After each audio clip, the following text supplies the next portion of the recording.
32 ராஜ்யத்தில் அதை குறித்து பேசுறாரு. பேசல சொல்றாரு, ஓமையா பேசுறாரு. அது பூமியில் விதைக்கப்படும் போது பூமியில் உள்ள சகல விதைகளும் சிறியதா இருக்கிறது. விதைக்கப்பட்ட பின் அது வளர்ந்து சகல பூண்டுகளிலும் பெரிதாகி ஆகாயத்து பறவைகள் அதனுடைய நிழலில் வந்தடைத்தக்கதாக பெரிய கிளைகள் விடும் என்றார். அல்லேலூயா. ஆமென். அந்த சொல்ற பாருங்க, ராஜ்யத்தை எப்படி நான் ஓமையா பேசணும் அப்படின்னு ஒவ்வொரு காரியங்களா பத்தி பேசுறாரு. அப்ப அதுல ஒரு ஓமையா சொல்றாரு, கடுகு விதைக்கு ஒப்பா இருக்கிறது. ராஜ்யம் வந்து கடுகு விதைக்கு, அது பூமியில் விதைக்கப்படும் போது பூமியில் சகல விதைகளிலும் சிறிதா இருக்கிறது. அந்த ராஜ்யத்தின் சுவிசேஷத்தை நம்ம விதைக்கும் பொழுது சிறிதாக இருக்குது. ஆனால் விதைக்கப்பட்ட பின்போ அது வளர்ந்து சகல பூண்டுகளிலும் பெரிதாகி ஆகாயத்து பறவைகள் அதனுடைய நிழலின் கீழ் வந்தடைத்தக்கதாய் பெரிய கிளைகள் விடும் என்றார். அல்லேலூயா. ஆகாயத்து பறவைகள் கூடும்படியான பெரிய கிளைகள் விடும் என்றார். அப்போ இந்த ராஜ்யத்தின் சுவிசேஷம் பாருங்க, எனக்கு ரோமர் 8:1 ஒரு சின்ன வசனம், ஆனா ராஜ்யத்தை எனக்குள்ளே விதைக்கப்பட்டுச்சு.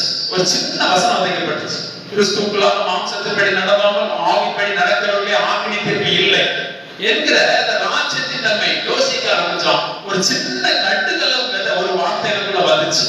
அது எனக்குள்ள நீங்க வளர்ந்து வளர்ந்து வளர்ந்து வளர்ந்து பெரிதாய் நிற்கிறது. என் ஆத்மாக்கள பெரிதாக நின்று கொண்டிருக்கிறது. விரைவிலே மாம்சம் அதை பார்க்க ஆரம்பிக்கும். தேவன் சொல்லியிருக்கிற ஒவ்வொருமே ஆத்மாக்களை நிறைந்து கொண்டே இருக்கிறது. அந்த சின்ன அந்த கடுகு வளர்ச்சி அடைந்து கொண்டே இருக்கு. எனக்கு வளர்ந்து இருக்கிறது. அது அறுவடையை நீங்கள் பார்ப்பீர்கள்.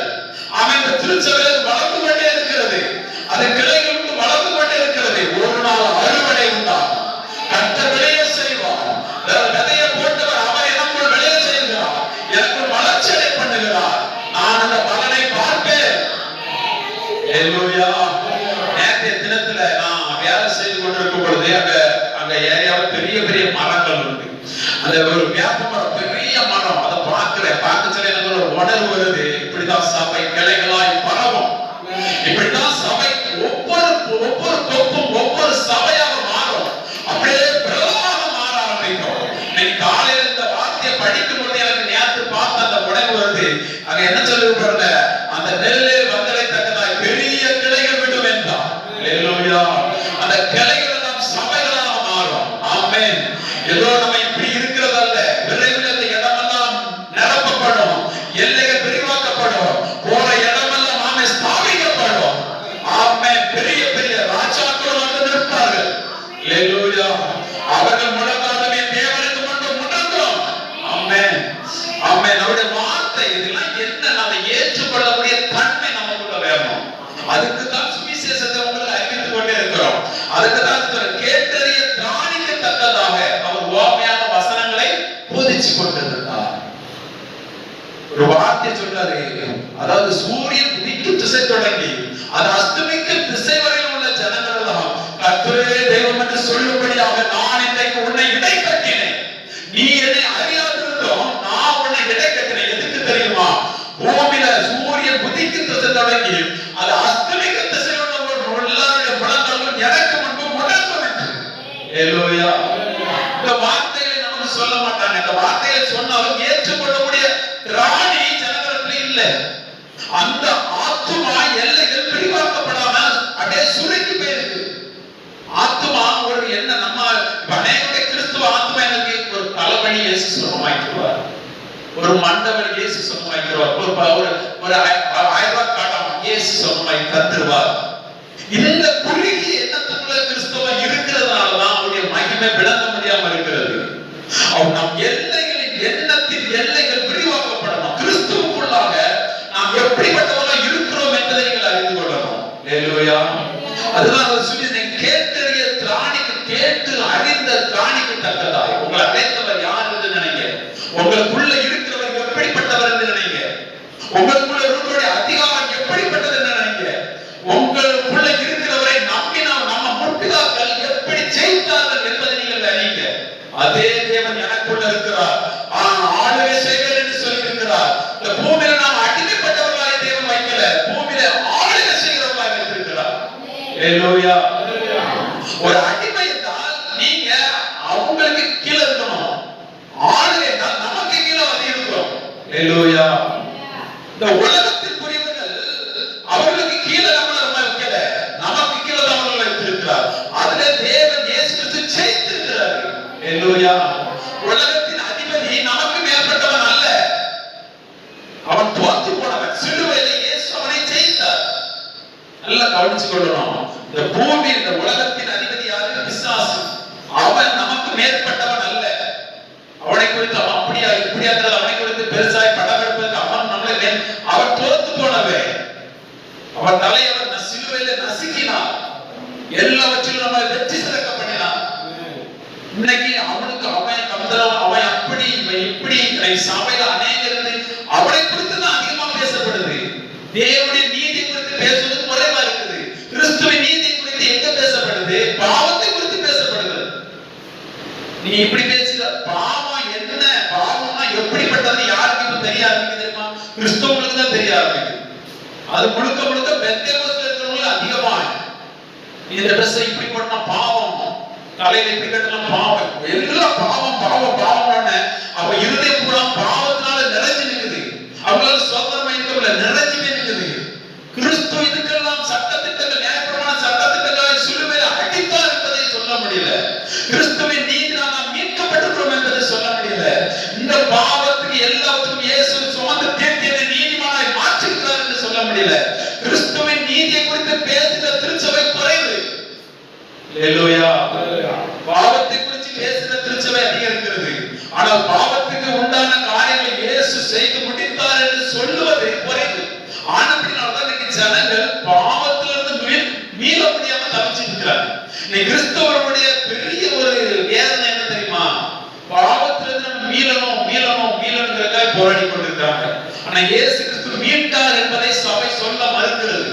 நீங்க யாருக்கு புரியும் செய்யறது யோசிச்சு பாருங்க.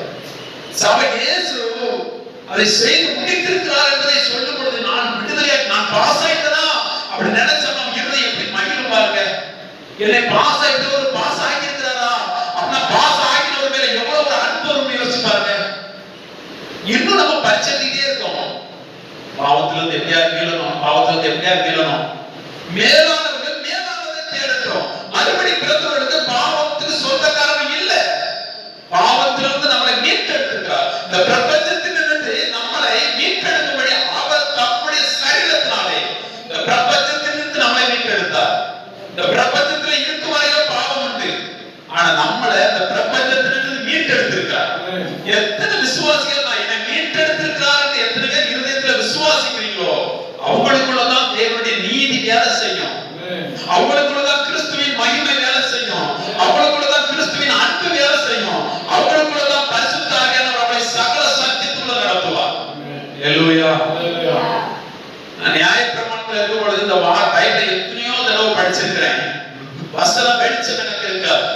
என்னைக்கு ஆண்டவர் அந்த வார்த்தையை பேச ஆரம்பித்தாரோ ஆனால் ஒவ்வொரு வார்த்தையிலும் தேவன் வெளிச்சம், ஒவ்வொரு வார்த்தையிலும் எவ்வளவோ ரகசியங்களை வெளிப்படுத்துகிறார். அதுதான் கொஞ்சம் பரிசுத்த ஆவியானவர் வரும்பொழுது சகல சத்தியத்துக்குள்ள நடத்துவார். அல்லேலூயா. இன்னைக்கு சபை சத்தியத்தாலே கண்டிப்பு மாதிரி ஆயிடுச்சு. சத்தியத்தை பேச சத்தியம் என்ன? கண்டிப்பு கண்டிப்பு. இப்படி செய்ய அவர் அடிச்சிருவாரு, உடைச்சிருவாரு, குத்திடுவாரு, கொண்டுருவாரு. அல்லேலூயா. இல்ல, அவருடைய அன்பு அவர் சொல்ற தன் குமாரனையே தந்தவர். மற்ற எல்லாத்தையும் அருளாக இருப்பது எப்படி? எல்லாவற்றையுமே தந்துட்டாரு. இன்னைக்கு நம்ம அறிவதற்காக சுவிசேஷம், தேவனுடைய சாயலாகிய சுவிசேஷத்தை விசுவாசிக்காதவங்களை இந்த பிரபஞ்சத்தின் தேவனான மனதை குருடாக்கி கொடுக்கிறார். அந்த மனதை திறப்பதற்காக தான் இந்த சுவிசேஷம். அல்லேலூயா. கட்டுண்டவர்களை கட்ட வைப்பதை கூறுவதுதான் சுவிசேஷம். சிறைப்பட்டவர்களை விடுதலையாக்குவதுதான் சுவிசேஷம். சகல நோய்களுக்கு உங்களை நீக்கி இருக்கிறார். சகல வியாதிகளுக்கு நீக்கி இருக்கிறார். சாபத்திலிருந்து நீக்கி இருக்கிறார். ஆமா, இந்த பிரபஞ்சத்துல என்னென்ன அடிமைத்தனம் எல்லாவற்றையும் உங்களை நீக்கி இருக்கிறார். அல்லேலூயா. ஏற்றுக்கொள்ள முடியாத உங்க இருதயம் இதை ஏற்றுக்கொள்ளும் பொழுதுதான் அந்த நீதி உங்கள் சரீரத்தில் வெளிப்படும். இதை நீங்கள் விசுவாசிக்கும் பொழுதுதான் சாவுக்கு எதிரான சரீரங்களை அவர் உயிர்ப்பிக்கிறார். எப்போ நீங்கள் கேட்பது மெய்யாகவே தேவனுடைய வார்த்தை தான் அப்படி சொல்லிட்டு அடுத்த சொல்ல பாருங்க, விசுவாசிக்கிறவர்களுக்குள்ள சாவுக்கேதுவான சரீரங்களை அவர் உயிர்ப்பிக்கிறார். யாருக்கு உயிர்ப்பிக்கிறாரு? விசுவாசிக்கிறவர்கள. என்னத்தை விசுவாசிக்கிறவர்கள? இப்படி என்னை மாற்றி இருக்கிறார், ஆண்டவரால் நான் விடுதலையாக்கப்பட்டிருக்கிறேனா என்பதை அவன் இருதயத்திலே விசுவாசிக்கும் பொழுது, அவன் ஆத்துமாக்களை விசுவாசிக்கும் பொழுது, ஆவில தேவன் வச்சிருந்த ஆசீர்வாதத்தை சரீரத்திலே வருகிறது. எது தடையா இருக்கு அப்படின்னா ஆத்துமா தடையா இருக்கு.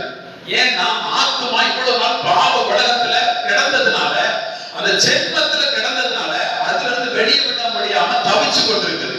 நீங்க அந்த சுவிசேஷத்தை கேட்க கேட்க கேட்க உங்க ஆத்துமா ரிலீஸ் ஆகிட்டே இருக்குது, உங்க ஆத்துமா விடுதலை ஆகிட்டே இருக்கிறது. உங்க ஆத்துமாவை எவ்வளவா விடுதலை ஆகுறதோ அவ்வளவா உங்கள் சரீரத்திலே செயல்பட ஆரம்பிக்கும், உங்க சரீரத்தில் அவருடைய மகிமை வெளிப்பட ஆரம்பிக்கும். ஹல்லேலூயா. அப்போ அவர் சொல்றாரு, சிறிய ஒரு வார்த்தை, அந்த வார்த்தை உங்களுக்கு சாதாரண ஒரு வார்த்தை உங்களை வாழ வைக்குங்க, ஒரு வார்த்தை உங்களை வாழ வைக்கும். ஹல்லேலூயா. இப்ப நீங்க ஏதோ ஒரு கடல்ல ஏதோ பலவிதமான பிரச்சனை நீங்க இருக்கீங்கன்னு வைங்களேன், திடீர்னு நீங்க போயிட்டீங்க, ஒரு வார்த்தை சொல்ல, பயப்படாதே நான் உன்னோடு இருக்கிறேன். இந்த ஒரு வார்த்தையை நீங்க விசுவாசிப்பீங்கன்னா என்னென்ன காரியத்துல நீங்க பயந்து கொண்டிருக்கிறீங்களோ, வியாதினால பயந்து இருக்கீங்களோ, பலவித பிரச்சனைல பயந்து இருக்கீங்களா, கடத்துல பயந்து இருக்கீங்களா, எப்படிப்பட்ட சூழ்நிலை இருந்தாலும் சொல்லு, பயப்படாதே நான் உன்னோடு இருக்கிறேன். உடனே இந்த வார்த்தையை நீங்க சிந்திக்க ஆரம்பிப்பீங்க. அவர் சொல்றாரு, பயப்படாத நான் உன்னோடு இருக்கிறேன்னு சொல்றாரா? உடனே நீங்க சிந்திப்பீங்க, ஆவியானவர் உங்களுக்கு உதவி செய்வார். பாரு, யோசேப்பு நான் தைரியமா இருந்தா பாரு, யோசேப்போடு கர்த்தர் இருந்தார், முடிவு எப்படி வந்தது? உயர்ந்த ஸ்தானத்துல கொண்டு வச்சா. தாவீதோடு கர்த்தர் இருந்தார், எப்படி இருந்தது? அதே கர்த்தர் தான் இன்னைக்கு உன்னோடு இருக்கிறேன் என்று சொல்லுகிறார். இந்த ஒரு வார்த்தை வாழ்க்கையை மாத்திரும். ஹல்லேலூயா. ஆனால் அந்த வார்த்தையை உள்ள ஏற்றுக்கொள்ளணும் பாருங்க, அதுக்கு தான் சுவிசேஷம். ஹல்லேலூயா. வாக்குத்தத்தம் எல்லாம் உங்களுக்கு சொந்தமா இருக்குது, ஆனா உங்க ஆத்துமா ஏற்றுக்கொள்ளணும் பாருங்க, ஏற்றுக்கொள்வதற்காக தான் சுவிசேஷம். ஹல்லேலூயா. ஆமென்.